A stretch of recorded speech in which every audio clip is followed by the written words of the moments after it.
Greetings and salutations, everyone. I trust you are well. I am popping on quickly to introduce this conversation that I just had recorded with Benjamin Boyce on episode number 18 of the Rooster's Crow podcast. And the one thing Benjamin is known for the most, we talked about the least. And I'm very grateful for this conversation. It got very deeply personal at times. And I hope you get as much out of it as I did. Really got to learn about Benjamin Boyce, the man, his background, his story, what brought him to kind of it brought him to where he's at right now, and found it very fruitful, very authentic, genuine, and beautiful. So I hope you guys do as well. So without further ado, I bring to you episode number 18, Benjamin Boyce. Thanks. God bless.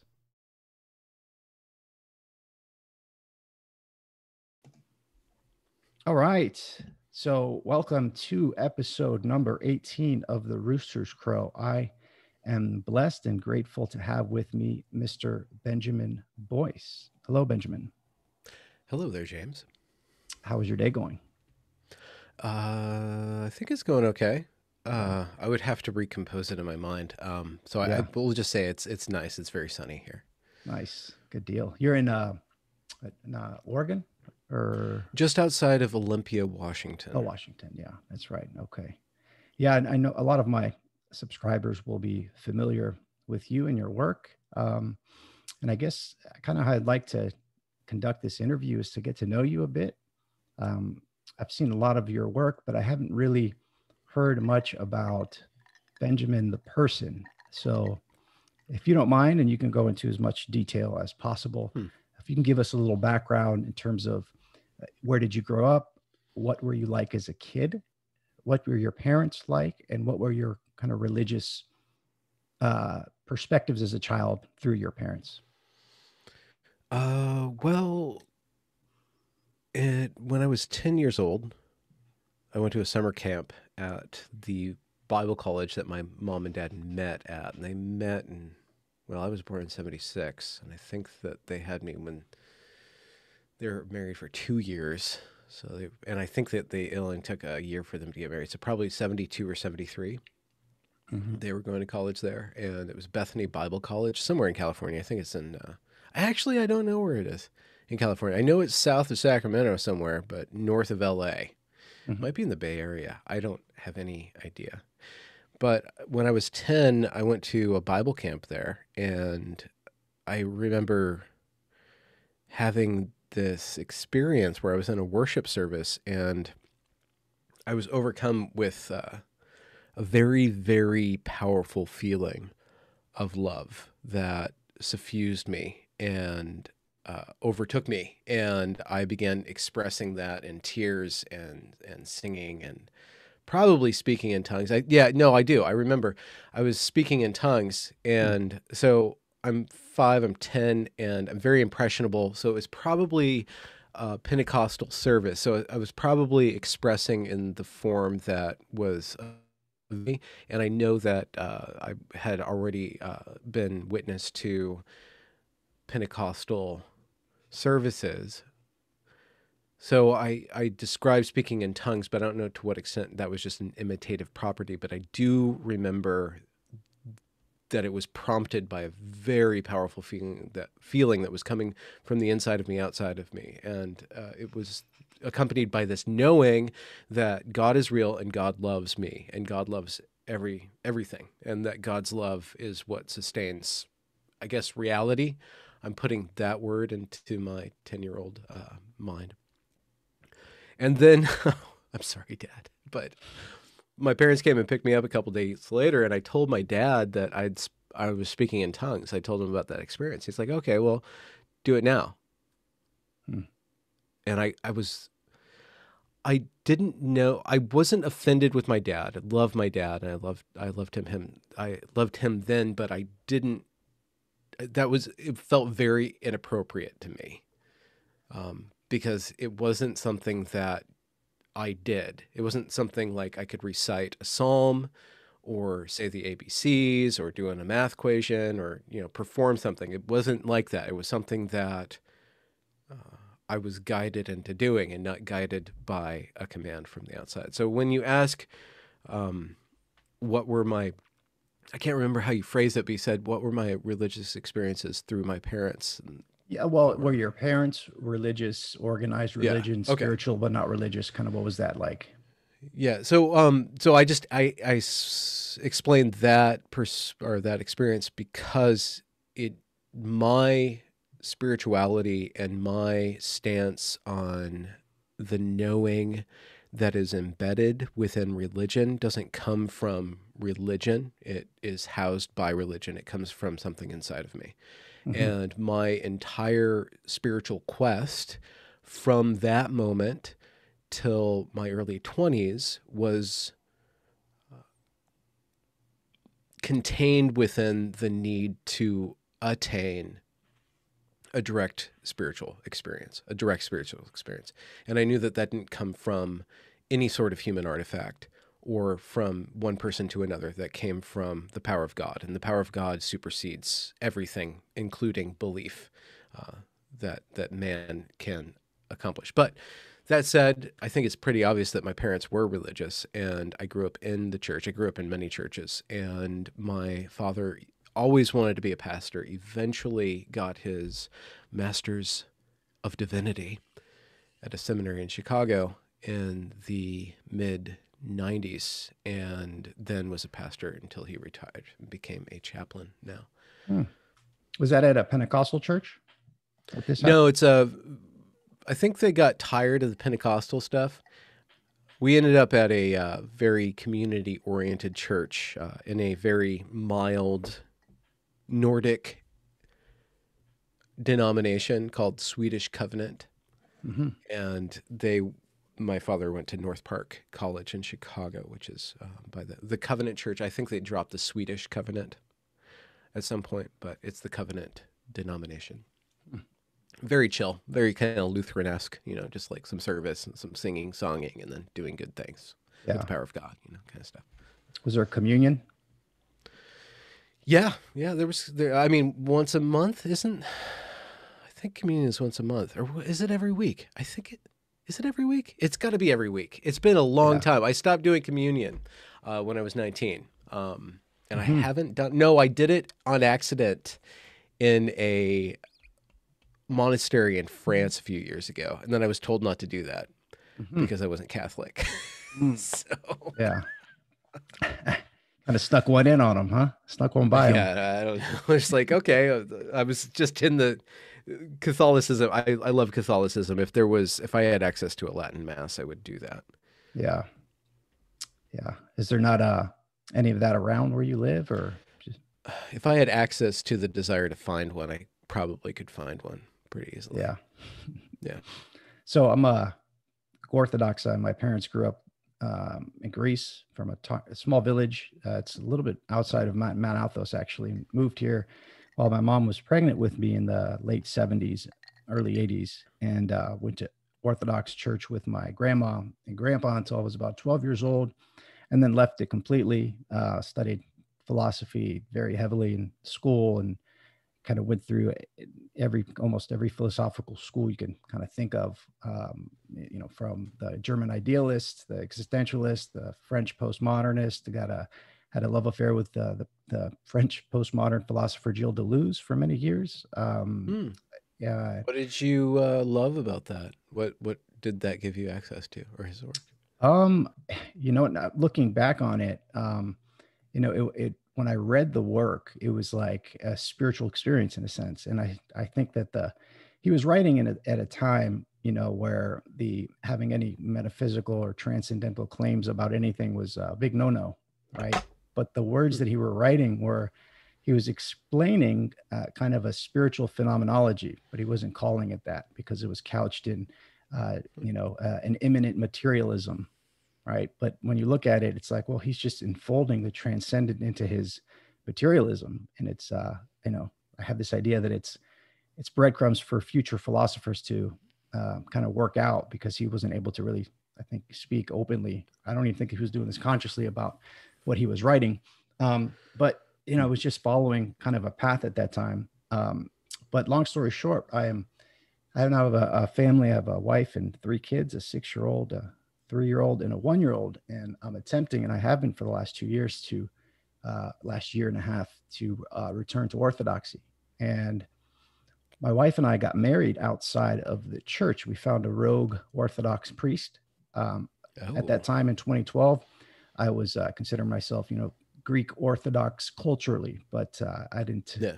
believe in any of the superstitious stuff in a sense. So, long story short, I'm trying to get communion, but I have to get remarried with my wife under the church, right? And I want to get my kids baptized. Kind of as long story short is there's a lot of rules in Orthodox and Catholic churches, right, where you have to kind of follow to take communion. That's something I want to do really badly, but I'm not Hmm. going to go do it without going through the process here. So, yeah, just kind of to speak to that Hmm. understanding of communion, I'm taking it very seriously, and I'm allergic to the idea of forcing my family to go to church and forcing my kids to go to something that they don't understand, or kind of forcing it. So it's something that I'm Hmm. taking my time with. We're discussing kind of Yeah. deeply as a family. And crazy thing is, my 6-year-old is driving it. Right, him and I, we pray every morning, every night. Right, it's just he's really, really attracted to it and interested, and asks questions. So I'm kind of following him in a sense as well. But yeah, that was kind of a long story to kind of give you a little bit of a background. Um, but kind of get to back to you a little bit. So your parents, were they ever divorced or no? No. No. No, stayed together. Okay. I ask because Yeah. a lot of people that I talk to, they have this. Um, I'd say the majority of them come from, a divorced family, and almost without fail, there's this kind of rebellion that happens, as it happened with me. Teenage rebellion, which is kind of the norm, I think, in general. But my interest is, I wonder what the root of that is. And since you seem to have you had a pretty solid, kind of generally from talking to you here, relationship with your parents early on. Did you have this strain of rebellion in your teenage years? I my rebellion blossomed later. I think I experimented with assholery as a teenager, As one does. and yeah, it's probably prompted in some part by my testosterone being pumped into my body due to my biological sex. But I didn't go full bore rebellion until I was 19 or 20. Mm-hmm. And when I rebelled, I didn't rebel against the man. I didn't rebel against my father, though there was a lot of tension with my father, but I was rebelling against God. Mm-hmm. Like if you're gonna rebel, you gotta, like this patriarchy thing. Like, no, fuck Yeah. that. I want to rebel against reality. That's what I want to rebel against. And so I did a very. I think my rebellion was attempting to be very. It was prompted in part by Nietzsche's what his well, what is it? He had this philosophy of the hammer, so like a reevaluation of values, or revaluation of values, a thorough deconstruction of everything that is inherited as good to test according to an inner necessity rather than a cultured mold.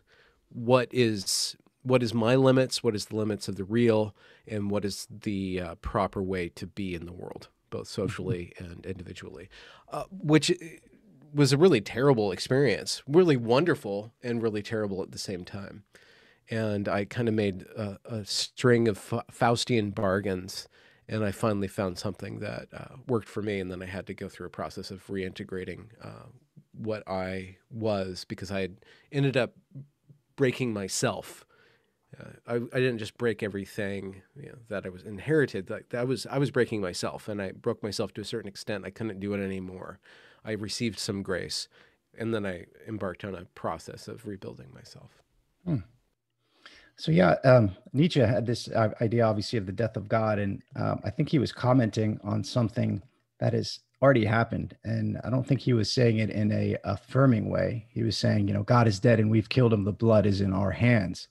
I think his only retort to that was, you know what, we need to get beyond good and evil, and we need to instantiate and a revaluation of the values. But I like to look at the personal lives and the outcomes of philosophers that I'm interested in. And he went mad and killed himself, essentially, or he went mad and, you know, hugged a horse. And, you know, he read a lot of challenges in the late in of his life, and he died a kind of in a miserable way. And Gilles Deleuze, who's the French postmodern philosopher, he died in the 90s. One story is that he fell out of his apartment in Paris, gasping for air because he had respiratory issues. He was on oxygen. That's the best case scenario, or he committed suicide, right? And I look at Marx's life, Hegel's life, their actual lives, how they were with their children, at least from biographies and in different senses. And I use that and I installed it in the calculation of their philosophy in terms of a way to live a life. So I put that in the calculation as well. I guess a question of that would be, what led to this, you know, revelation at 19 years old? Were you reading philosophy at that time? What kind of led up to that? Well, are we talking about the rebellion or the revelation? Because there's two bookmarks to my Bildungsroman, my adventure into the wild. So the rebellion is what initiated that, and then eventually I received what I think reasonably could be called revelation, but that's a very specific word in certain contexts. So you said revelation, so yeah. Well, let's start at the rebellion, right? Yeah, and then see what you know, and how that led up to the revelation.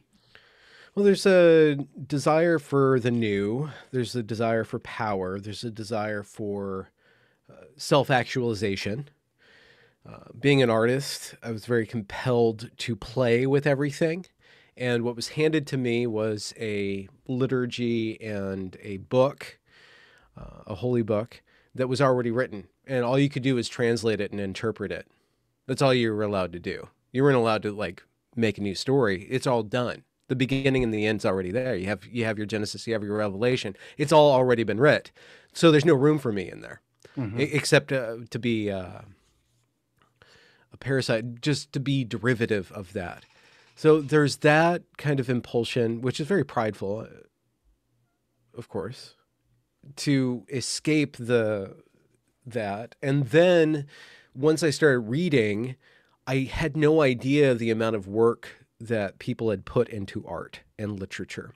I didn't realize how narrow of an upbringing I had. No fault of my parents, just the school system and me not being led to water, you know, and me just thinking like pulp, that popular culture was the end all be all of human creation. And then there's this kind of religion thing. But once I started looking into Western culture and art, once I started looking into Nietzsche and the existentialists and Dostoevsky, and started listening to all this music, and I was in Chicago at that point. I grew up in California. So in Chicago, I started going to the Art Institute, you know, the Museum of the Art Institute. I'm like, oh my, I am so far behind. I am so far behind.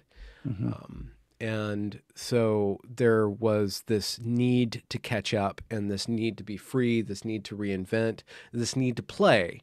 And so what I began to do was mess around with the parameters given to me, mess around with sleep. How much sleep can I get away with? Mess around with alcohol because I wasn't allowed to drink, so now I can drink. And mess around with marijuana and psychedelics, and mess around with those of a different biological sex than me. And, you know, like explore all these, don't break the fence. You know, is it Chesterton's fence? Don't tear down the fence because you don't know what it is. I just leapt over it. I'm going to go out into the world. I'm going to do the prodigal thing.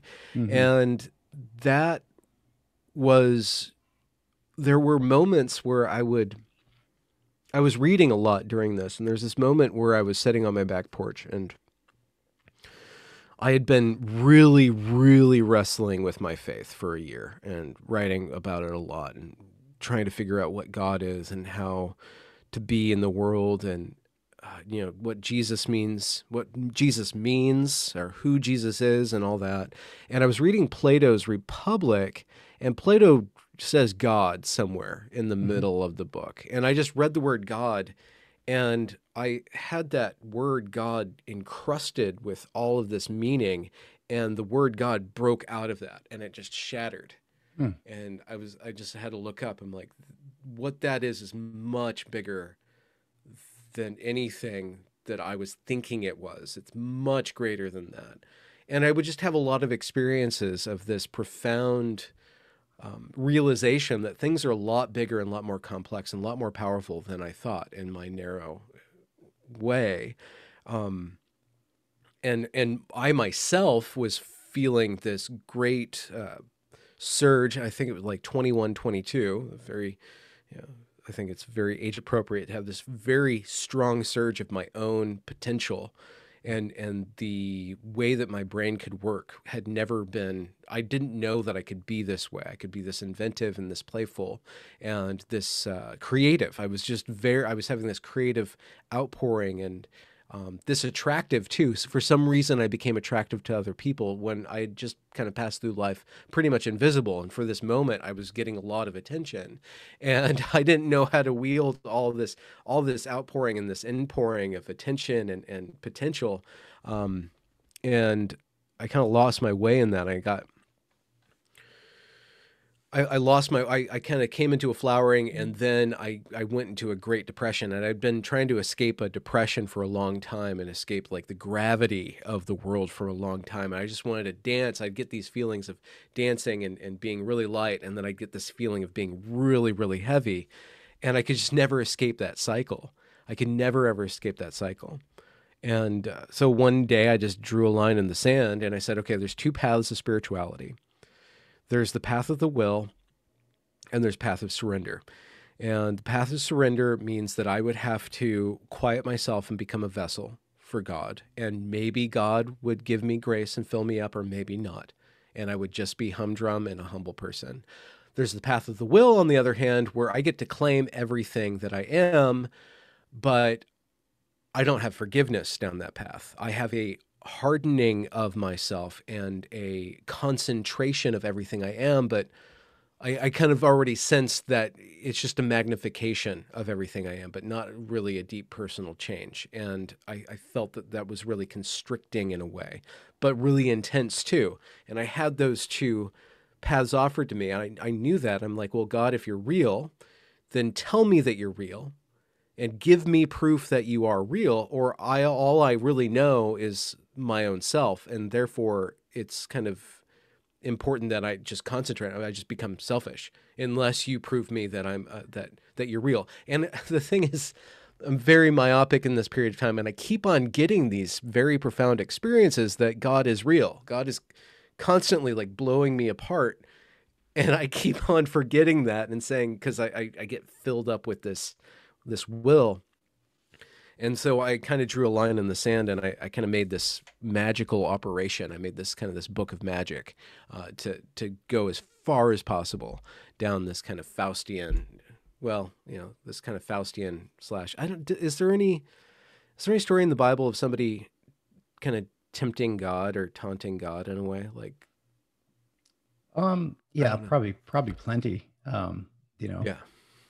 I think, kind of when it came up to me, what came up for me is the idea of, when this idea of will versus surrender, the story of Adam and Eve. And it's interesting that the term Adam in Hebrew is humanity, right? And the term Eve in Hebrew is life. So you have this fractal pattern of the individuals, Adam and Eve, and then they reflect this higher embodiment of humanity and life. And the way that kind of I understand the story is that, Adam and Eve were communing with God, in direct communion with God in Eden, which is on top of a mountain. And their one commandment was, you shall not eat from the tree of the knowledge of good and evil. Now, that tree is part of your inheritance, and you'll be able to eat from it once you mature, once you commune with me and eat from the tree of life. There was two trees in the garden, right? So you eat from the tree of life, then you'll be able to eat from the tree of the knowledge of good and evil. And this idea, I equate this idea with the innocence lost, the childhood innocence that's lost during puberty. I see that like as the fall, right? As we become inculcated within good and evil, and we obtain the knowledge of good and evil as adults, right? As children, if a child is, abused or molested or whatever it is, it really affects them for their entire life because they don't have capability of understanding really good and evil in a sense, right? I think that's changed pretty dramatically. But this idea was that, the subtle serpent came to Eve, Adam and Eve through Eve, and said, eat from this apple and you will be like gods. And he was right, because we obtained the knowledge of God, but we lack the wisdom and the spiritual maturity on what to do of that knowledge. So that reminded me of this idea of my will, which is fallen, right? Because I haven't obtained the maturity inherent in spiritual maturity, versus this surrender. So I saw that kind of in the story that you were kind of telling me there.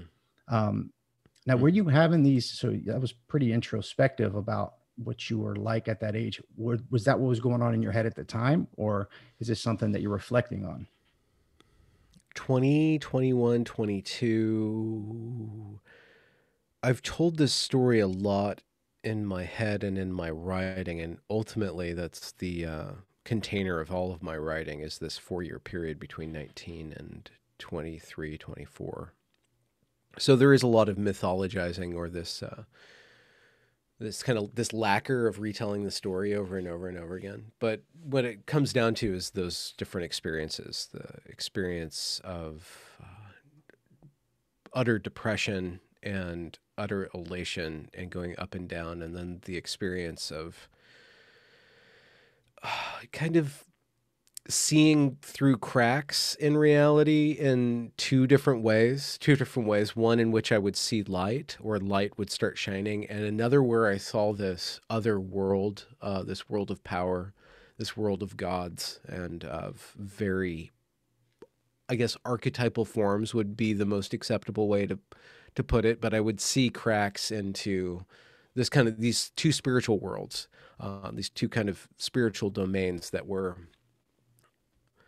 above the mortal plane, but they were very different. One was more real and more rooted in reality, and the other one was kind of false, but very powerful and very mythic. Like, I saw this mythic world, and I saw this kind of biblical world, or this spiritual world that was more along the lines or in accordance with monotheistic religions, from Adam to Abraham to Moses and Jesus and Muhammad, and that whole kind of tree.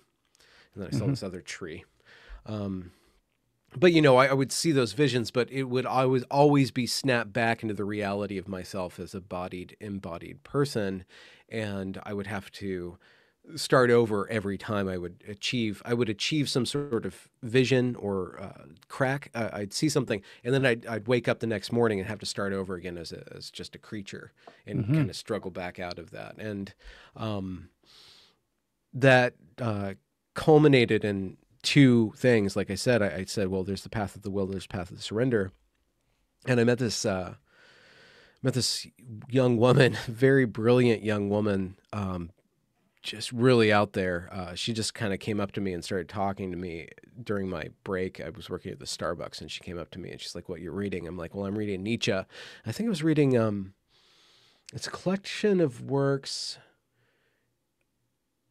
probably Beyond Good and Evil." I was going through that again. Love that book. Absolutely love that book. This is like one of my favorite books of all time. Just a brilliant, brilliant book. I was going through that and probably wrestling with the aphorisms. Love aphorisms. Follow me on Twitter, Benjamin A. Boyce. Right? Yeah. Little gnomic chunks, little internet droppings. You just drop these sentences down. And Nietzsche just has that way. And Pascal and a couple other people back then. But he called it philosophical dynamite, something like that. Oh yeah. His aphorisms there. Yeah, I agree with that. That book was... I'm gonna say more in one page than people say in a book, or more in a sentence than people say in a book. Okay, that's the path. That's the path. And that is the path of the will. Nietzsche is very much the path of the will. And I wonder if he got to the end of that, if he was given a grace, if in that 10-year of silence after he was broken, if he actually culminated in the fact that I am not sufficient, and he was given 10 years to find out, to start over. I don't know. I pray for that, because I think that he's a gifted individual, and I wouldn't want him to not be able to receive that grace. Anyways, I was reading this book. No, I'm sorry. He deeply understood the Christian story, deeply. And more than most, I think, Christians today, or even before that time, on his kind of deep understanding there. And just one more comment before you continue, the idea that Plato, Socrates, that, and this is something that I'm kind of re-engaging in right now. It's like, there's not this idea of there's monotheism and then polytheism. It's like the Orthodox tradition, at least from what I've been reading, does not discount the pagan gods. They're real, right? There's not just humans, nothing, God, right? There's a hierarchy, obviously, of different spiritual beings at different levels. And Plato had a daemon that he, would consult, right? A daemon, where we get the word demon from. It was not necessarily a negative entity as it was understood in those I think ancient we'd times. probably be more comfortable with the word genius at this point, but you'd have to understand that as the genie or some sort of spirit. Yeah. So which is different than the muse. It's different. Yeah. It's kind of a more masculine counselor, I think. So there is, so that idea that, and he would say that this kind of stood out, that it never told him what to do. It told him what not to do, or to steer away from certain things or ideas, in a sense. And just as an aside, it makes me think of, this new age channeling that happens in light language. You familiar with that? No. So people channel different beings, different interdimensional beings. Bashar is a very popular one, where this guy, he channels Bashar, who he gets into a kind of hypnotic state, where he kind of does it, kind of off the cuff now. And he talks about this kind of really potent spiritual wisdom, and it is pretty potent stuff, right? And he, he's letting this entity take over his body, right? And there's also light language, where people are literally speaking in tongues, where they let, it's just this recapitulation of these old religious ideas are popping up in so many different ways, and in so many kind of various different ways. So it makes me think of this idea of that you're intuiting that there's this space above us, outside of us, orthogonal to us, where there are different forces, beings that are affecting me. And I can see the light in terms of these beings, but I can see the pure power and intensity on the other side. I guess that begs the question, what was your experiment like with psychedelics that you mentioned? At what age?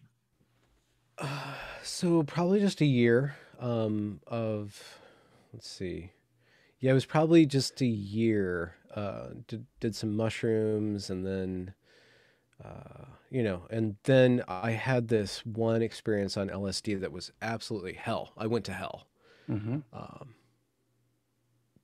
damn, I don't want to ever go there again.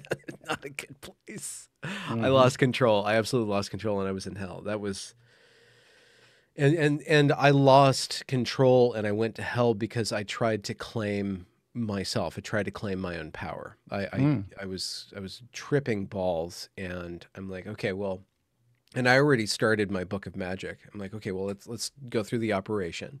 I had this operation that I formulated, and I started to summon infinite power or whatever. and I was playing around with it, and I started to open up the veil. I'm like, wait, hold on. Why don't I just become that? And so I kind of put myself in the power of becoming a conduit for this kind of this certain sort of power. And it filled me up, and I'm like, oh, I could be really good. I could be really good. And then I was like, I could be really evil. And I felt the power of creation and destruction inherent in me. But I didn't have any balance anymore. So I went for about 8 hours, I went through this increasingly fast spiral of creating and destroying, and destroying everything that I would think, or all the relationships that I had, and every, you know, visual thing that I said, and then recreating it and then destroying it again. And it was absolutely, it was terrifying. And You're caught in a loop. You're caught in a loop. One of those loops. yeah, I was caught in a very, very tight loop of, and by that I extracted that is the power of Benjamin. Like, Benjamin has the power of creation and destruction, but Benjamin has to be the servant of something greater. And that servant of something greater can be an ideal or a belief system or a faith, or it could be a living God too. But that is Benjamin, and Benjamin in and of himself is not ready to actually deploy his power of creation and destruction, because he can't freaking control himself, and he can't control it yet. And I lacked a mentor, and I lacked a lot of the different qualities necessary to channel creation and destruction at least in a way that didn't create and destroy and create myself. Yeah, so that was on the, what I don't want to make a dichotomy between good and bad, or true and false, but I think that is at a lower level than something greater that I received. Like, that was the level of the will, and there's something greater than the human will. And like you were saying, there's all these different channels, and you can become attenuated to that, or not attenuated. You can become an antenna of that, of all these different things. You don't necessarily know the content of all these things, and these things can possess you. I don't think that a human being is supposed to be a vessel. Well, no, I think that human beings are vessels, but I think that there's a lot of different things, and it's not just one spiritual experience. There's not just one spiritual experience. There's a lot of stuff out there, and I wanted to find the root. I wanted to be able to tell the story of it. I wanted a perspective in which I could map out that territory. But that means that I would have to have some sort of point of view where I'm not possessed by the territory, but able to observe the territory. And there's the realm of magic and the gods, and then there's this realm of the spirit, of the Holy Spirit, of God. And I knew that there was a difference. I already felt the difference between those two vibrations. There's two different currents or realms. Well, actually, God is not a realm. God is this living energy everywhere. But then there's this astral realm of gods that have all these powers and stuff. I sound like a total crazy person. This is why I don't talk about it on my channel. No, not to me, and I don't think to a lot of people actually. You know, so this is good. I apologize if I do. Did you? How old were you when you had that experience, that terrifying trip? That was at the that must have been May of 1998. And then in June of 1998, I was given the other choice. Like I said, I met that girl. That girl was really weird. She came up to me. She's like talking. Her eyes were huge. She had so much curiosity, and she was really out to lunch. But she was just alive like a child. Same age as me. And we just started like hanging out, and she did this really weird thing where we'd be talking, we'd have all these conversations, we're talking, and she's like, hold up your hands. And we'd be in the middle of a restaurant, and I'm like, okay. And she's like, don't touch me. And she put her hands really close to mine. She's like, do you feel it? I'm like, wait, what? Do you feel it? Do you feel it? And I'm like, wait, I think so. I think I feel it. But she kept on wanting to do that. One night we were at her house, we were at her little apartment, and it was getting late, and I didn't want to go home. And we tried kind of hooking up, but it wasn't that at all. As soon as we touched, it was like that is not at all why you guys are together. And we both knew that. But so she's like, let's do it again. And she's like, hold up your hands. So I held my hands, and I started to feel something in my palms, but then all of a sudden something in my heart just burst open. And it was this really warm, glowing kind of fluid stuff. And it radiated from my heart and filled up all of me. Hmm. and just went from me out into the entire world and was just oozing and oozing. It was like this fountain of love. I'm like, whoa, like this is what I want. This is Mm-hmm. what I want. And I'm just laying there on her bed or on her floor. And she's like, you have to stop doing it, because she's being blown away too. She's like, could you stop? I'm like, no, no. I finally got this. I finally got this. Leave me alone. She's like, you need to stop. You can't just do that. I'm like, hold on. And I was just vibrating on her floor for all night. It was, I'm sorry, this is so weird and personal. Mm-hmm. And I finally fell asleep, and I woke up the next morning. I was late to work, and I worked down the street. And I woke up and everything was clean. Like all my senses, the doors of perception, they were all clean, and the sounds and my skin, everything was tingling. Everything in the world was crystal clear. Early June day, it was just beautiful. And I go to work and I feel so light and kind of like there's this subtle vibration. Mm-hmm. And I was just so happy. And here's a story where I was working at this freaking Starbucks, and I was taking this woman's order, and I was always really charismatic at this job. I was always really good and flirty and able to be really witty at the job. And people would always say, I want to have what you're having, right? And they always say, well, how much caffeine did you have? And this woman said that, I want to have what you're having. And she wasn't talking about coffee. She was Mm-hmm. talking about the look in my eyes. I'm like, are you sure? And she's like, yeah, I totally want that. I'm like, okay, here you go. And I just like open up to her, and she goes, and she's like, thank you. And she picks up her cup and she just like walks out the door. And I felt it like go out of me into her. Mm-hmm. And I was really high. And from that moment, for months later, my hands were always alive. My Mm-hmm. palms were always, I was always really sensitive. And I was becoming increasingly more and more unstable at that point. Emotionally, I was really out of control emotionally. And I would use my hands to center myself. I could feel this kind of so there's two kinds of power. There's like the power of God, and then there's this other kind of power. And what I had there was this really subtle, very, very subtle vibration. And I could kind of hoverboard on that when I was getting out of control. Was that constant for a few months, or did it come and go? And how long did that last? So oddly enough, about 2 weeks later, this girl, Iris, she found this advertisement in the Chicago Reader, which was kind of like okay, there used to be this thing called Craigslist, but before Craigslist, there was these free weekly papers, and there would be, what do they call it in the back of the paper? Classifieds. Yeah. Yeah. And she found this 2-line little thing. I never saw it, but it said, are you interested in a direct personal experience of God that is not dogmatic at all, that you don't have to believe anything, it's just you and God, or something like that? It's just you and God. And she found that. She called these people and she talked to them, and she's like, Benjamin, you have to go and we have to do this. And we met the people, and I saw something in their eyes. In the corner, I saw something in their eyes. I'm like, okay, there's something here.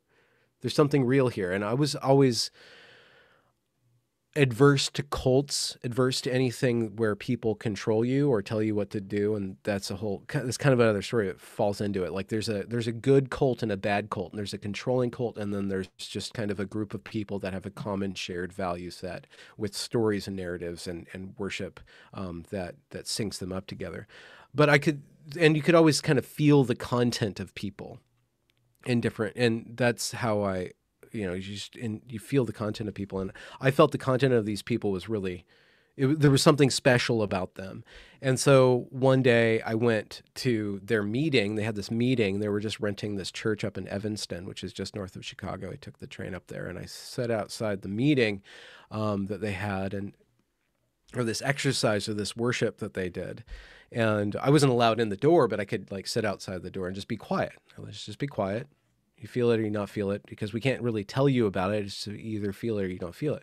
I'm like, okay, yeah, I understand, guys, duh. And so I was sitting outside of their meeting, and they started, I heard these sounds. Somebody said begin, and then there was the sounds, and the men and women do it separately. So I was outside the men's hall, and there was some songs and humming and clapping. I heard physical sounds. and I got really quiet, and all of a sudden I just started crying. I just started crying. And it wasn't, you know, I explained that love. I explained like when I was 10, I had that feeling of love. But this time I just broke open. I just started sobbing. I had to go find another room. I ran away into this dark room, and I just sat on the floor, and I just crying to God. I'm like, I'm sorry. I'm so sorry. And thank you. I just felt like I'd finally found home. Like, and it wasn't to do with any container. It was just, I was just close to God again. I was close to God. I didn't have to worry about anything. And I cried for like the half hour, and then they had me come in. I'm like, oh, and then I heard them be quiet. I'm like, crap. And so I wipe off my face, and I go into the waiting room, and there's this other guy there, and they invite us in like, oh, so you have any questions about what we do here? I'm like, when can I start? They're like, well, do you have any questions about what this is? I'm like, I don't care what this is. You can't tell me what this is. Stop trying to tell me what it is. Human beings can't talk about this. When do I start? You know, and I argued with these guys for I was such a dick. I was like arguing about them, and they're like, well, this is what it is. It's the power. I'm like, no, you don't want to know what it is. And I'm pulling out all my books, like Aldous Huxley's Perennial Philosophy. And I was such a dick because I knew it. I knew it. So that was the other thing. So I kind of explained, like, there's this one power of creation and destruction, which is really potent. And then there's this other thing that I don't have any power over, that I can't do anything but surrender to, and then find myself again and try to act try to take all of that creation and destruction. And destruction is not a negative thing. It's a necessary thing. And creation is not necessarily a good thing. It's a necessary thing. But if I take all that will that I have and put it in service of God, it becomes worship. And my work is no longer what proves me. My work and myself is no longer what I stand on, is no longer how I'm going to be judged at the end of my time, at the end of my days. But through my work, if I do it right and I put it in service of God, I learn about what I am. I learn about reality, and I become a co-creator, I guess is the C.S. Lewis or Tolkien term. I become a part of what is. So what was it? What was the did you hear, like, what tradition or what type of work were they doing there? Yeah. It's called Subud. These Sanskrit words, Susila, Buddhi, and Dharma. Susila is human society or human culture, true human culture. Buddhi is the power of God, and everybody has a bit of God in them. And then Dharma is correct action. And it came to the West in 57, but the founder of Subud was, his name's Subu Sumohadiwa Jojo. People call him Bapak, which means grandpa in Indonesian. And Bapak, he received it when he was 24. He was walking home and thought he had a heart attack. And this thing kind of came out of the sky and filled him up, and he started doing all of these prayers. He ran home. He thought he was going to die, so he started praying. He was a Muslim. He started praying, and then he's like, well, if I'm going to die, I just need to let go and let it happen. And so he was guided through all of this stuff for years and years and years. And then he eventually started to share it with everybody else. But it's not, even though he was the first one, it's not through him. And even though he gives a lot of talks, he talks about what it is and how to be. It's everybody has to know it themselves. Everybody I am in relationship to my creator directly. And any human being that stands in my way, no matter how great, that means that I'm contained in their world, in their story, in working out what they have to work out.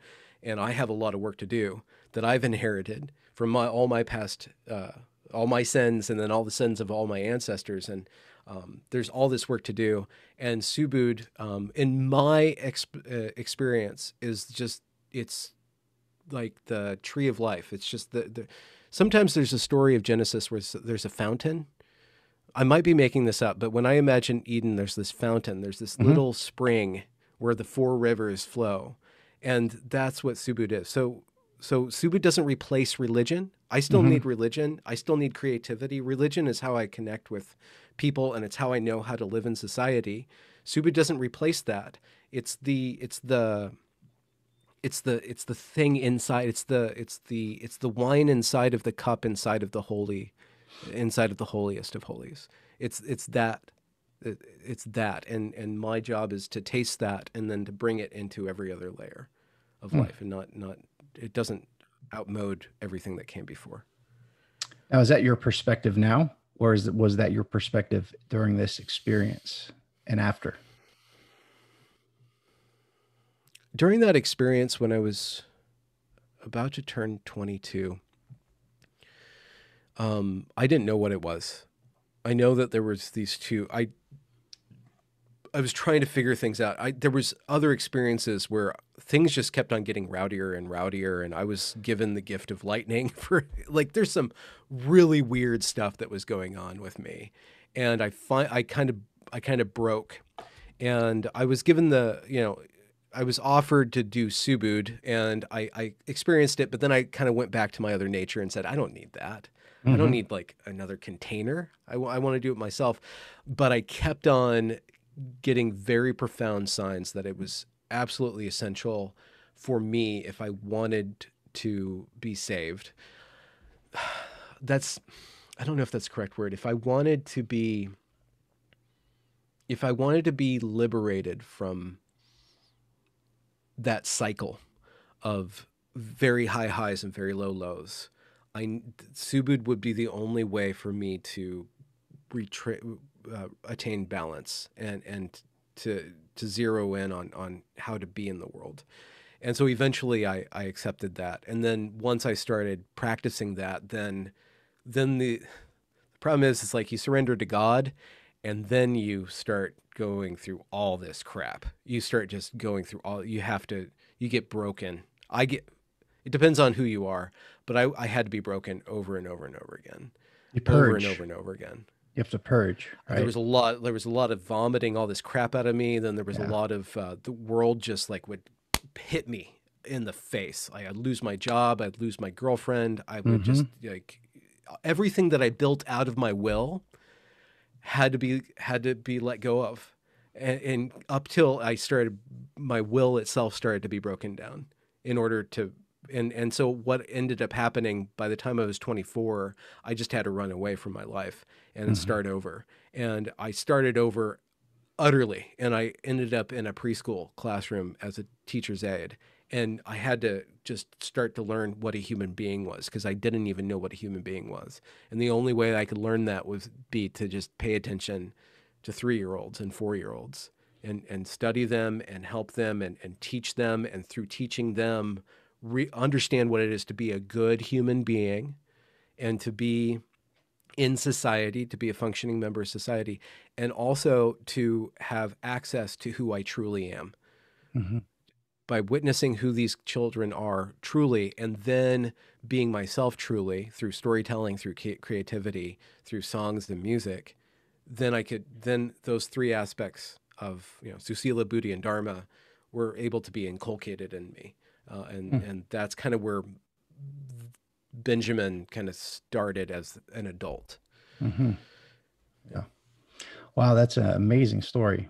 And it resonates. Thank you for letting me share. Yeah, it resonates a lot.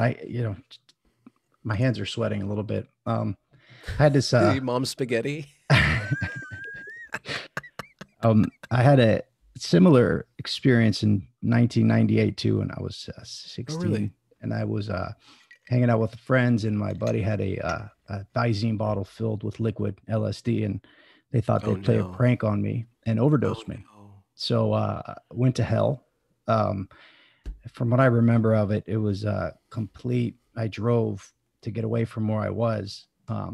So I was these 2 girls, this girl's house, and they're twins. And we were there like 5, 6 of us, and it started kicking in, and they started like measuring each other, and then measuring how tall they are and how far away they from each other. And then they started speaking, and everybody would speak a different word starting with the next alphabet and the next letter in the alphabet. It's just really strange. And the two girls took me into the bathroom, the two twins, and I just remember like things going dark and just flying through hyperspace, just crazy. I don't know what happened in there, but then my buddy tells me, he said, you just came out of the bathroom. He said, we got to go now.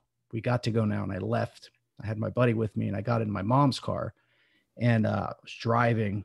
At first I thought it was on blocks for some reason. It's hard to think through it. And I was driving down the road and the trees were snakes, literally huge snakes coiling just endlessly around. And I thought that he had give me some medicine or something to join the cult that they were trying to get me. Just the craziest thing ever. And a lot of other stuff happened. I ended up going to my aunt's house where my cousins were, and I went in there and long story short, as it was wearing off, my arm was vibrating, and then like I kept realizing it's not a cult, and then I kind of realized what happened. But it was absolutely horrific, just terrifying, literally like just a terrifying experience. That was in 1998. After that, I didn't mess with. Yeah, very traumatic. And then I didn't mess with psychedelics really a lot. And so cut to 2015,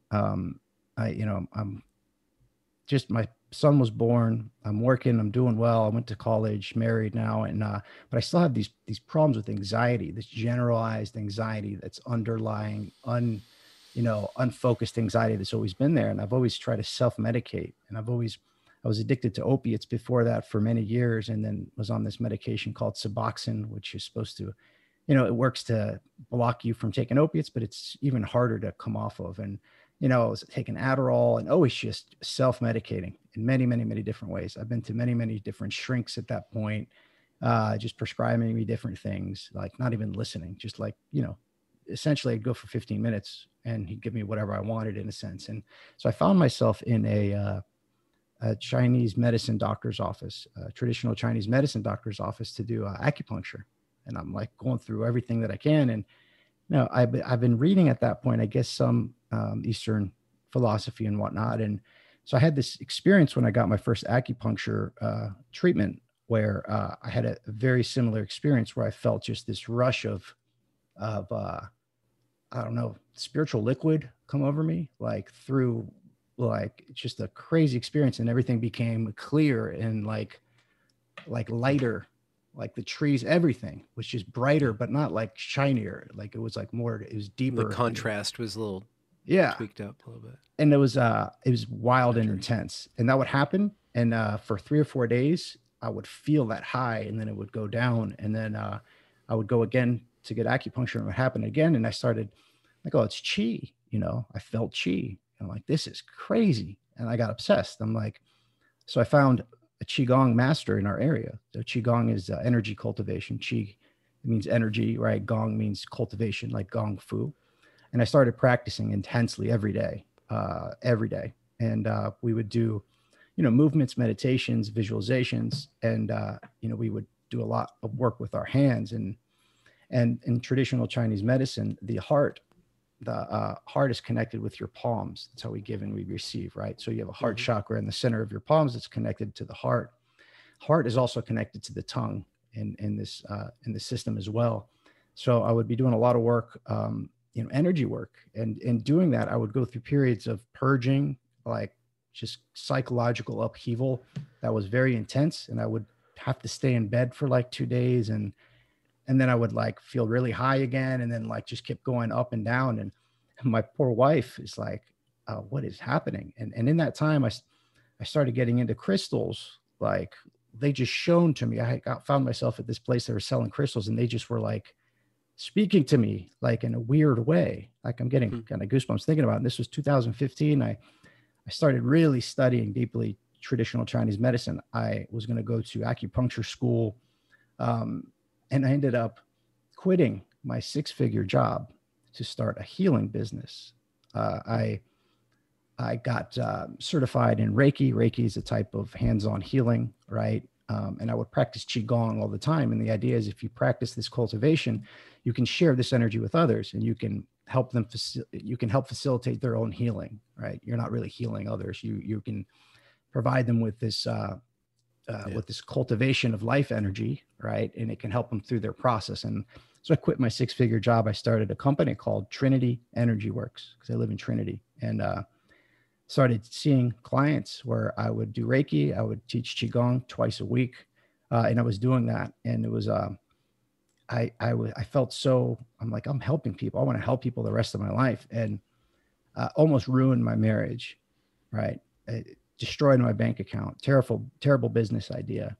And it's just a terrible idea in general. I had just an inflated spiritual ego, like a higher, like this thing where, and it was almost ruined me, almost ruined my marriage. And God bless my wife. I mean, this from the outside, it looked like a mental breakdown, right? A complete mental breakdown, quitting your job out of nowhere. You got a mortgage, you got a kid. But I didn't see it like that. You know, from the inside, I was like, you just don't understand. She's like, what about the house in terms of our payments? We don't need this house, I'd say. Like the craziest, most selfish kind of thing you could do, but I wasn't looking at it at the time. So anyways, I got out of that, I ran out of money, and like I spent all my 401k trying to build this business, and, you know, doing the hands-on healing, and they work. Like I would have clients and they'd start bawling their eyes out. I would do it to my wife, and you know, and she would start, you know, like vibrating, and she didn't like me doing to it. She'd like, stop, don't, you know, don't run the energy. Like when I put my hands on her, she'd like, don't do it. And it was just strange. And those things work, right? I don't mess with that at all anymore. And through that, I got out of it, right? Jordan Peterson came to light, and, you know, I got into him before C16 happened. I just was watching his YouTube videos and watched every single one, literally. And then found myself when he released his Bible one, where he went over the Bible, the psychological significance of the Bible. And I'm like, what is this? Like, you know, it made me reoriented myself kind of to look at the Bible seriously again. And then Jonathan Peugeot kind of came into my life, right? And his stories, and I got really involved with that.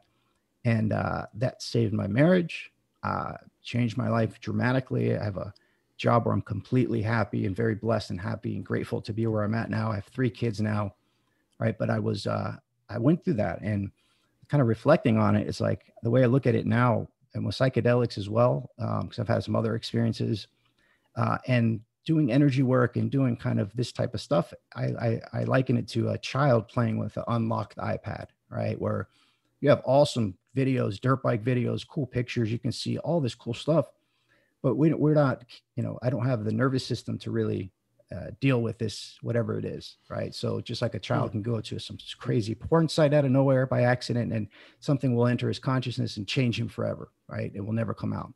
So it's like playing with these spiritual technologies and playing with these things that are so interesting and just capture you. Be very mindful of it. Like, you know, I don't know if I would be where I'm at now if that didn't happen. I got really into Taoism, and I still love Taoism very, very much. And traditional Chinese medicine, I still think it's very interesting, and it was important in my development. But it, you know, looking back now, it's not embarrassing, but it's like, and then we see all of this coming to the fore, and people are really interested in Wicca and you know, and all these different things that are just flooding in right now. You know, so a long story short, I got back into Orthodox. I started reading the Church Fathers, and that all the stuff that I was looking for in Buddhism and Zen, studying all the different Eastern traditions, the Bhagavad Gita, you know, looking at the Hindu tradition, the Taoist, the most, right? And reading the Church Fathers, I'm like, oh my God, it's there in its purest form. It's there in its purest form, like meditation, you know, experiencing the light, and they caution about experiencing this type of light, like because it's real, not because it's fake, but because it's real, right? And it's very easy to be tricked. I had experiences with, you know, dealing with entities like Metatron came to me and was guiding me. Like lucid dreaming, right? And dream journaling constantly. And I'd have all these dreams of being killed and dying in horrific ways. And the way I was looking at it is my old self is dying, and, you know, I'm coming to my new self and whatnot. So long story short, I'm not messing with that anymore, right? And since I found this Christianity again, like I took it seriously, and it's changed my life dramatically for the better, but not like, doesn't give me things or anything. It's just changed the quality of the relationships that I have with my wife, with my kids are the most important thing to me. Like genuinely, not like, I want to be a great, I'm a, a director at work, and I want to do my best for the people that I lead, like genuinely. And it feels good. Like, and watching them do better and like helping them on their path. Like it's not, it's been tremendous in that sense, but I'm just an infant in this, in the religion and orthodoxy. I'm still trying to find my way back into the church and start going and participating in the liturgy. I've been taking communion in 25 years, so I'm kind of at that point now. And with coronavirus, it started this channel and stuff. And I didn't know that you went kind of through those experiences. So I guess kind of we'll get back to you here a bit. So you started teaching preschool, right? How long did you do that for? On and off for 15 years. Yeah, 24 to 36. And then on and off since then. So probably on and off for about 15 years. Yeah. And did you, is that before you went to Evergreen? After? Yeah, so I landed in Portland in 2000, and I kind of rebuilt myself up and I just practiced Subud. I just knew that I didn't have anything. I gave up everything, and I just did Subud twice a week or 3 times a week sometimes. Sometimes you do too much, It's like you find the balance. Always trying to find balance. It takes a while. And, working in preschool and then, well, I always wanted to be a writer. I'm like, and I kind of abused writing to do some magic. I'm like, okay, well, you can't do magic anymore, but you still want to do something. You want to do something important. You want to do something valuable. And so, well, what do you need to do? Well, if it's going to be valuable, it has to make sense to other people. Imagine that. Mm-hmm. So what do people pay attention to? They pay attention to story. I know poetry is great, but they don't really pay attention to poetry. They pay attention to story. Well, what's a story built out of? It's built out of characters and paying attention to what the characters do. So, I just had to figure out how to do that. And I still don't think I'm successful at that, but I would just write a novel and watch it implode and write another novel and watch it implode and work more in preschool and, kind of go through, find a girlfriend, that relationship doesn't work out. And, so when I was 36, I had about 16 novels under my belt by that point, and I was just done with working in preschool. I'm like, I can't do this anymore. They're just babies. It's like, I fathered so many. I'm done fathering now. I'm done tending this. I need to get back. I need to take something seriously. And I was just dirt poor. I was just at the end of my rope, and I wrote a book, and I'm like, I think I figured out how to do what I want to do, but I need accreditation. I need to really dedicate myself to this one thing, to just figuring out how to write. And I was in a relationship, and I was in Olympia now, and Evergreen was right there. So I'm like, well, I'll go to Evergreen. I can design my own major there. It's very independent. I'll be older, so I don't have to deal with all the politic crap. Little did I know. I'm just going to focus on literature, and that's what I did. So I went to Evergreen when I was 36. In 2013, I started there. And then I just worked through my master's. Well, not a master's, it's just a freaking BA, but I worked to the point where I felt that I had created something that is a masterpiece in the technical sense of the word, kind of like proof of concept for somebody who's capable in doing exactly what I want to do with literature.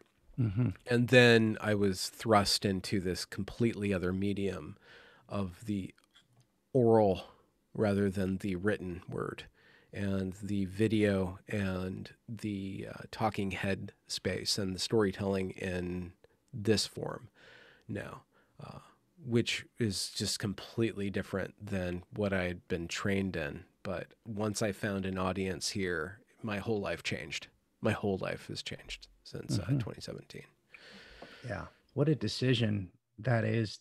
What a decision to make that turned out to be, to go to Evergreen. Because I don't think, I don't see anybody, and I haven't seen anybody like comport themselves towards what's happening at Evergreen other than you.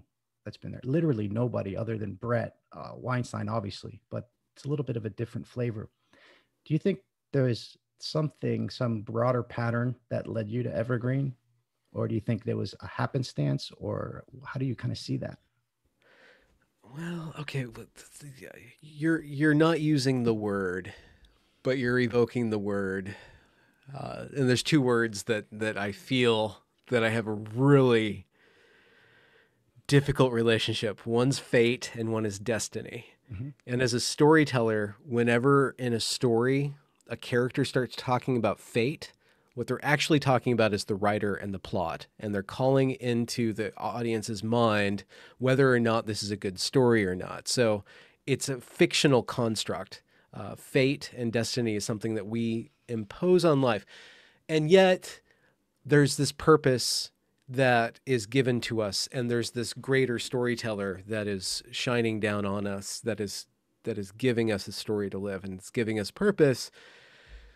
And that, comporting myself towards my life and saying, was it destiny or fate that led me to Evergreen? Was I fated? And not, okay, was I destined to do that? Fate has this fatalistic thing. It was a gift. I know that it was absolutely a gift, because I don't think I will ever be successful as a living white male writer. I'm a dead white male. I'm stolidly in the dead white male tradition of literature, something that people find and wrestle with without me around to give them any sort of help or to make all of the apologies that I want to make about how difficult I'm a writer. So as far as my art is very specialized, and it's very, very elite in the sense that it is very difficult to get into. I think there's a lot of treasure in there, but it weeds out people. So it's very willful. It's very selfish. In the sense that I'm hiding a lot of things, I'm keeping a lot of things away from people, by making it so damn difficult, and then other things. So, but my desire, my prompting need, I am not fulfilled unless I have an audience. And if I don't have an actual audience, I live as though I'm living in an audience. So I've always had, from a very early age, just an awareness of people watching me, and awareness that everything I am is a performer. I'm very much a performer. And so, when I was younger, I don't worry about this now, but I was younger, like I was like, is that you, or are you performing? Like having this, what's it called? Like impostor syndrome all the time, and really worrying about being pretentious all the time, even though I would run towards big words and I would act out pretension in the way of biting off more than I could chew intellectually and artistically. But am I authentic or am I fake? Am I authentic or am I fake?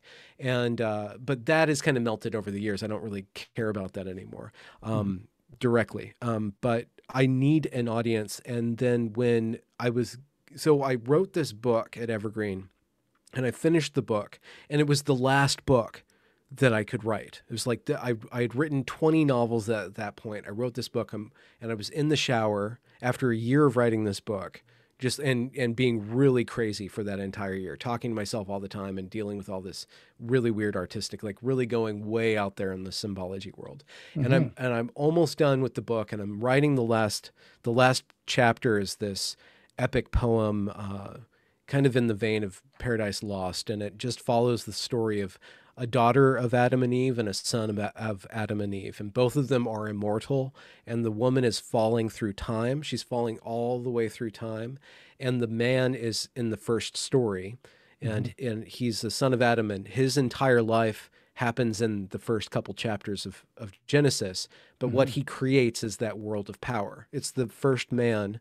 The first son of Adam and Eve is the one that created that astral plane, and he's the first God. He mapped out that world. So I'm still following through on what I was given when I was 22, but I had to do it in the right way, and I had to respect what I was talking about and tie it together, tie those two powers together, and make that hierarchy and flesh out that hierarchy. And so I was walking through that last chapter, and it was all in iambic pentameter, which is a very strict poetic form that I didn't do perfectly, and I still have to work, still have to polish.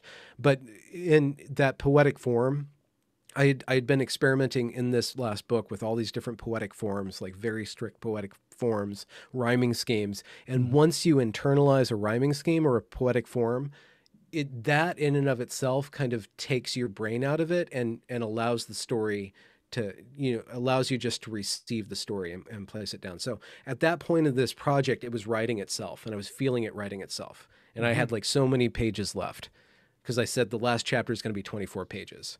They're big pages, and I'm writing really small, but I'm going through that. So anyways, I'm in the shower, and I feel the, the da-dun, da-dun, da-dun, da-dun, da-dun.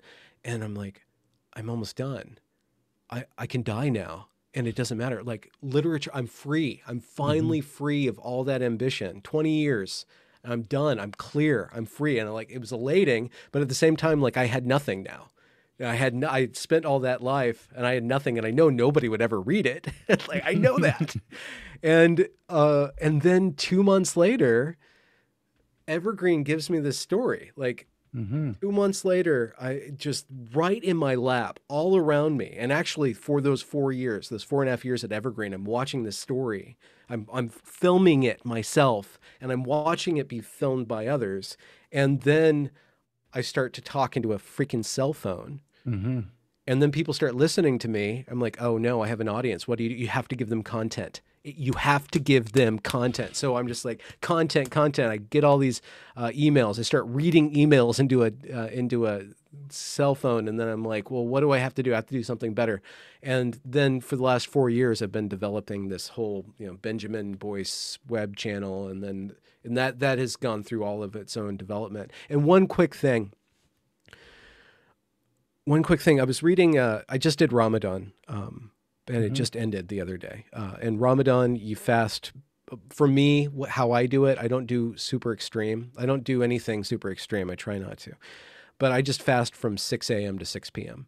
And I've done it several years now. So I've been in Subud for 22 years now, and I've done it most of those years. I took a few years off when I was at Evergreen.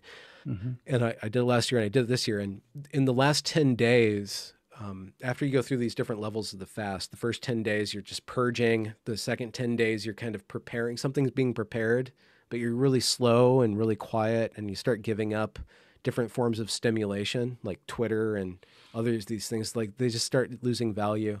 And then those last 10 days, I usually get a gift. And this year I got a gift. But I also got like insight into what I do. And I was reading this Bapak talk, and he was saying that, in this practice of Subud, we're brought back to being a child. We're brought back to being created, and we start over again. We start new. And so you need to work. Like, don't try to be a spiritual being. You need to go, you do this, you surrender to God, and it's God's work. You can't fix yourself. You receive what you receive, don't question it, and then go to work. And when you work, if you're led by the power of God in your work, you know the beginning of everything. You know every step, that how everything grows. And I've seen that, and I was given a deep sense of gratitude to be able to invent this YouTube channel and watch it form from a very janky, very small little project. That I'm just this really crazy guy with a green blanket behind me, and just this footage and these emails, and like slowly maturing and reinventing myself and saying, okay, well, what can I do? And just watching it grow. Just watching it's just such a gift. It's like akin to, not the same, but akin to having a child and watching a child grow. And you're like, whoa, I'm not doing this. I'm a part of this. I'm not doing this. I'm a part of this. It's happening through me, but I'm a witness to what's happening through me. Do you pray? That is an interesting question. Do I pray with English?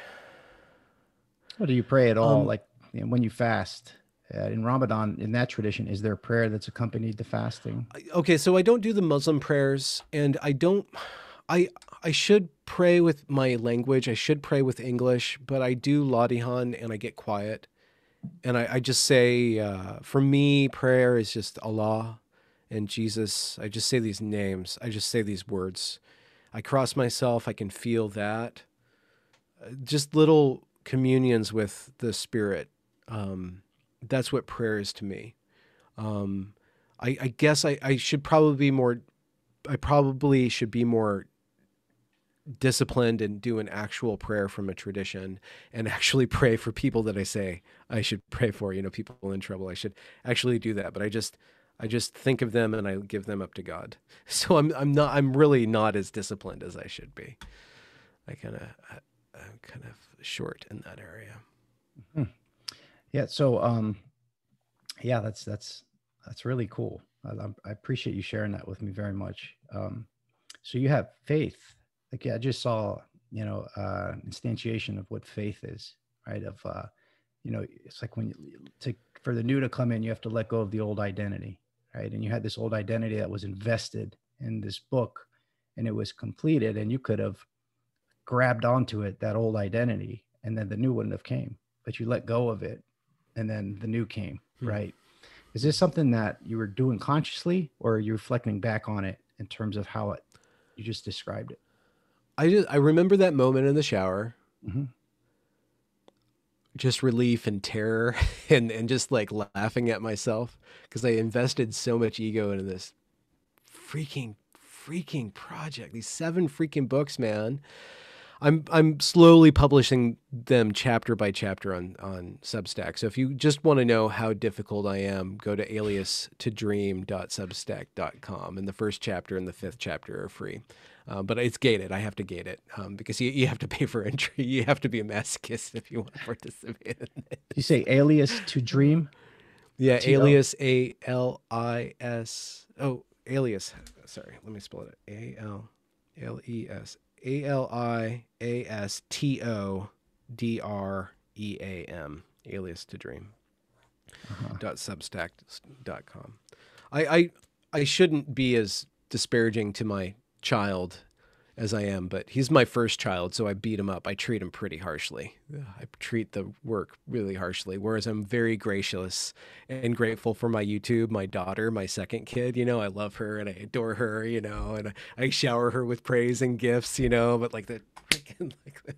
So you got like a devouring mother thing with the first one, right? Or maybe the tyrannical no, father? I got like the freaking tyrannical father Yeah.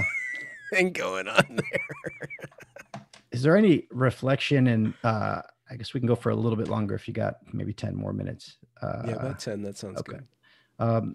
Do you think there's some kind of resonance with this idea of Adam, the daughter's falling, right? But Adam is in the first few chapters of the story, right? But the daughter keeps falling through time. I think there's any reflections there with what's happening with the feminine in the world or in Evergreen, how there's been this appropriation of what's called toxic masculinity of the feminine into this paradigm of what's obvious to me. I was, you know, into feminism before, but it's like the feminine is falling now. It's like that's what's needed is an actual appreciation of what the feminine is. But it seems like we're not even at a place to talk about that, let alone anything else. You think there's some resonances there with the falling in that story? Oh my God. My relation. Oh God. So there's like my relationship to the masculine and myself and my art and stuff. And then there's my relationship to women and the feminine and the divine feminine, the feminine in me and the female. Mm-hmm. And that is a whole other topic. And I deeply, and this is why I would love to be Catholic. And if I was disciplined, I'd be Catholic, is because I can feel Mary. Mm-hmm. I can feel Mary, and Mary is very, very important to me. And the feminine is very important to me. And one of my novels is a rewriting of Genesis, and it's flipping a lot of the different codes in the book. And instead of the fruit being forbidden, it's bidden. Mm-hmm. Instead of the world being a fallen place, man is invited into the world to participate in redemption. Mm-hmm. Just flipping that little tiny lever there. Mm-hmm. And then in the composition of that book, I alternated between masculine and feminine because I think that the female has been implicit in the monotheistic cultures, and it's time for her to be made explicit. Mm-hmm. And so I go back and forth between the in that novel, I go back and forth between the male and the female, and I start with mythology. So I'm starting, and that came from my experience working as a preschool teacher. I saw these children being gods, being these mythological forces of nature, where they are distilled concrescences of what they are. And everything in the world is at a mythological frame of being. There is the sun. And the sun is the sun, and the day is the day, and the playground is the playground, right? This very powerful way of viewing the world. And so I started writing that book on I got an iPhone. It was back in 2007. I got the iPhone 4 or whatever. And I got this little tiny screen. So I had to write very small sentences, and I'm just walking around the playground, thinking in very simple terms and walking and observing this very simple life. And so I go back and forth between the masculine and the feminine, and I recreate in my own way. I create relationships with the archetypal. They're not necessarily archetypal because they're characters and they're embedded in story. And so I have this array, this palette of the female. And I go through and I show all these different versions of the female. And that, long story short, you brought up just history right now. If you look into what's happening with the what's called the LGBTQ community, if you look at what's going on in that, you'll see this erosion and this recreation of the masculine and the feminine. And now, like, whereas it used to be about sexuality is just being thrown out of it. It's not about sexuality. It's about this thing called gender. And what you see is women running away from femininity and men running into femininity. And there are some females that want to become men, but there's a lot of, and I found this trove of individuals who transitioned and detransitioned, and they transitioned during their teen years and then they detransitioned, and a lot of them are female, and they have all these different stories. Some of them were lesbian and kind of masculine, so they thought, well, I guess I am a man. And some of them didn't want to be a woman and were running away from women, and some of them were using a male identity to hide from men, to kind of like appropriate manhood to hide from manhood. And Graham Linehan, who is a troublemaker and an author of TV series, he says that with pornography, you see women running away from pornography into this trans identity, and men running into pornography through this trans identity. And if you see how a certain contingent of the trans individuals who are male to female, they create this concretized image of what they want in a woman, like with this kind of weird cartoonish simulacra or simulation of the feminine. And instead of understanding the male and the female as these archetypal structures inside of us that we are pursuing balance towards, and then pursuing good relationships and balance with others in a relationship that can be fruitful and multiply, and respecting the father and the mother, and seeing that the father and the mother are very interlocked and interlaced, and every individual relationship has all these interlocking masculine and feminine forces. But then the child comes up through them. The actual human being finds its birth and its creation through the interlocking of the male and female. Instead of like understanding those and coming to terms with them, there's this, I use the word satanic in a very specific way, meaning very materialistic way of appropriating the female, of becoming the female, of externalizing the female, instead of understanding and worshiping, or not worshiping, honoring, I guess, the feminine in oneself, especially if you're there's different kinds of trans individuals, and this is a huge topic. But with regards to feminism, I have I've done a lot of investigation into feminism, and there's a lot of different types of feminism. There are certain strains of feminism that started to make arguments about men and women, and started to see the male. They formulated this hypothesis that there's this thing called patriarchy that has all the power, and that you see all of history as just males, with all the females being hidden.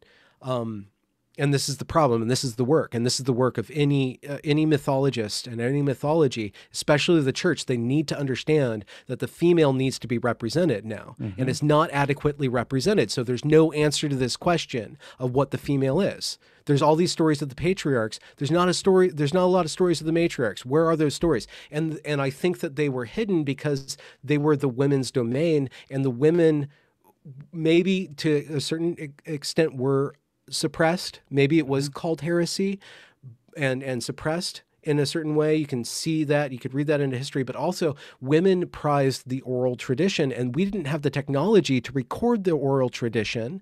We only had the technology to record the written tradition and the poetic tradition that's memorized, which is a masculine form. The feminine form of knowledge production and replication was done through chatter, through this very chaotic, communal, gossipy kind of stories within stories. If you actually attend to how women think, especially older women, they just go, it's just like you're listening to this cauldron of bubbling. It's really difficult for a man because it's so chaotic and they're rolling around, but they pass on so much information that way.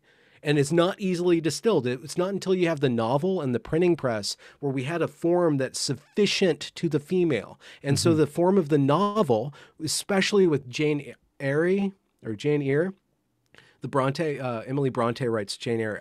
If you want to know what the feminine is, if you want to know what the female is, that's where you start to see the female emerge into literature, is when you have that book.